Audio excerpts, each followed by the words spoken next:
Welcome back. We're here with our friend, Dr. Judith Orloff.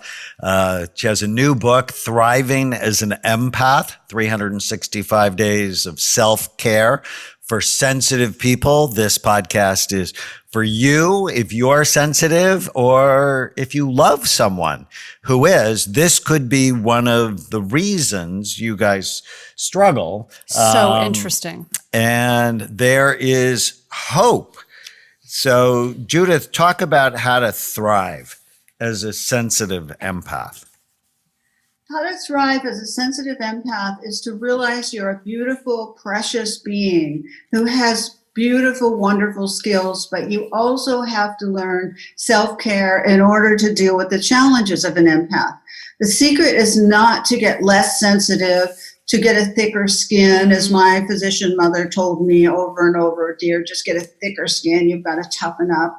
That's not the answer. The answer is to expand your sensitivities, but learn how to center yourself, learn how to set good boundaries, learn how to practice fierce self-care, learn how to have enough alone time, learn the signs of when you go on sensory overload so you can nip it in the bud before it explodes and then you say something you regret because you're so overwhelmed. When empaths get overwhelmed, they just want to go and be alone, and you don't want to get to that point. You see, it builds, and you could learn self-care to notice the signs in your own body when you start to get overwhelmed, so it doesn't just snowball. And then all of a sudden, I mean, this is what I do when I get overwhelmed. All of a sudden, I feel like I can't be in a relationship. That's where I go.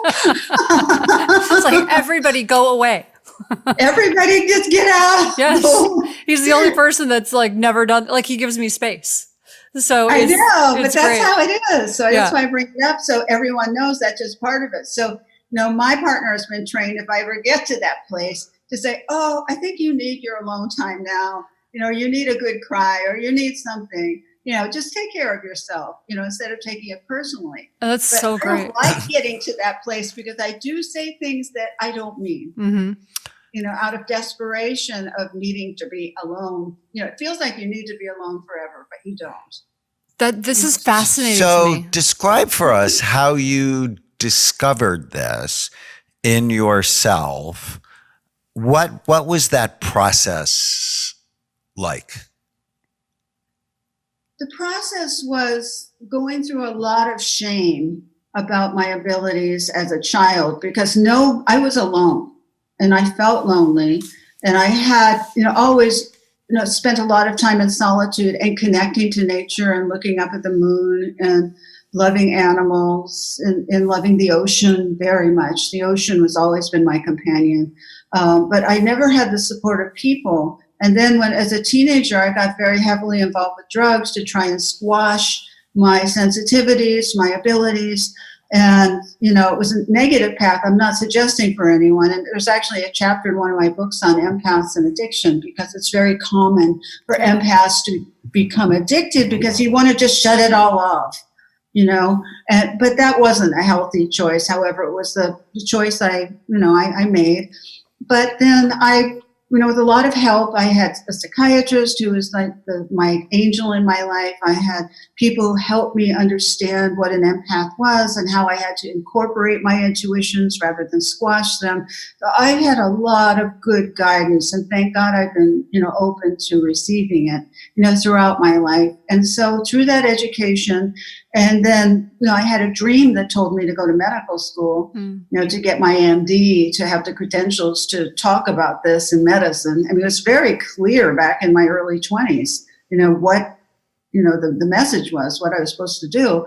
Not that I wanted to do it, but what I learned about intuition is that if you just take one step in the direction of an intuition, of guidance, and even if you don't believe it, you'll see if the universe is backing you. You'll see if there's energy there, if it's working, if you're enjoying it. And I did. And I went through 14 years of medical training, and that was my non-empath stage. Because they don't talk about empaths, they don't talk about intuition.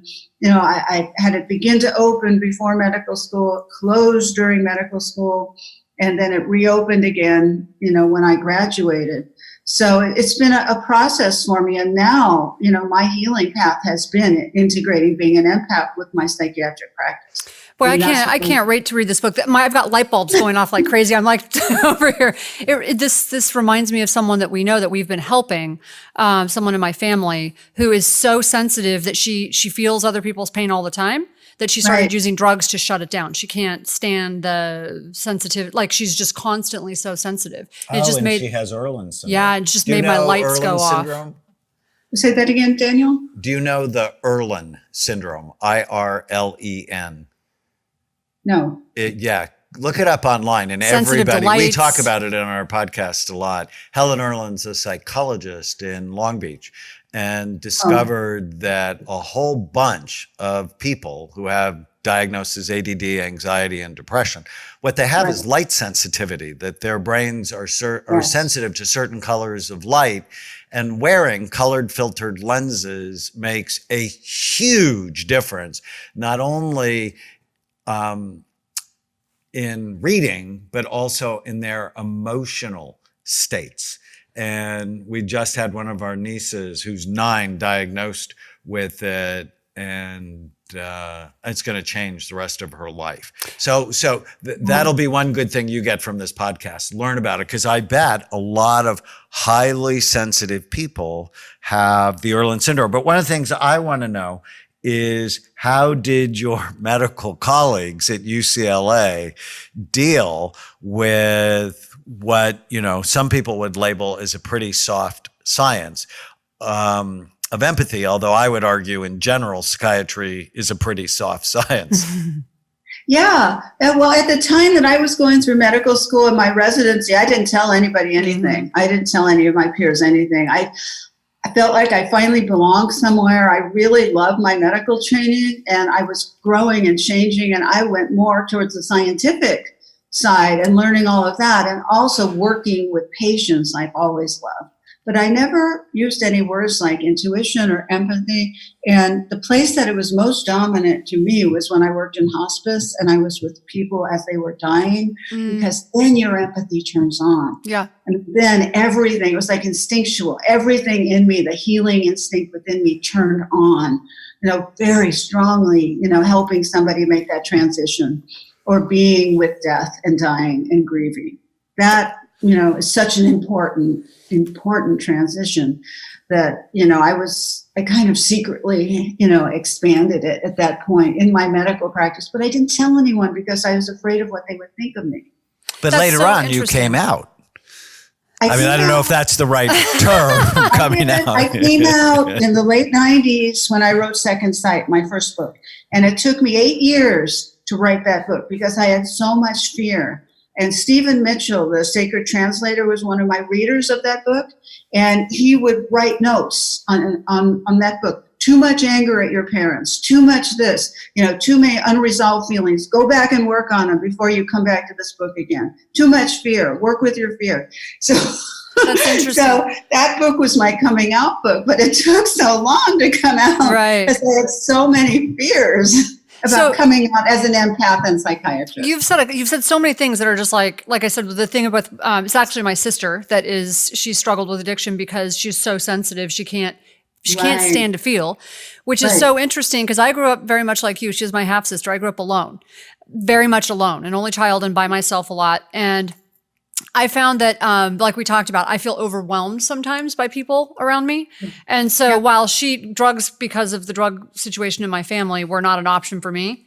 So what I did is just start building walls. So I'm assuming that empaths, I'm not saying I am one, but I'm assuming that they handle things in different ways. Because I know when I feel overwhelmed by people, I don't know what to do. I just start building walls. Other people do drugs. And when my dad was dying and he was in hospice, I'm a trauma nurse. I can handle anybody intubated and sedated. I'm good. Yeah. Split your skull open and I'm good. But the minute that they start with the emotional stuff, I shut down. I just completely shut down. Yeah, my dad, when my dad was going through hospice, I've never in my life had a migraine until that day that he went into hospice. And then I just could not deal with, it was the hospice nurse that helped me. They're amazing human beings.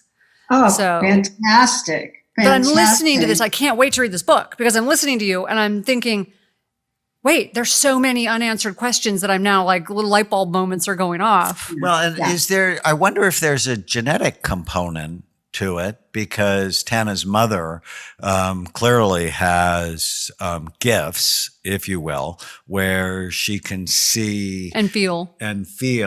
other people, and was actually studied at UCLA in their parapsychology department. So does there tend to be a genetic component to this, Judith? I think so, because it was passed down on my mother's side of the family, my grandmother, my mother, my aunt, my cousin, but nobody ever told me. And my mother purposely withheld it from me because she didn't want people to think I was weird.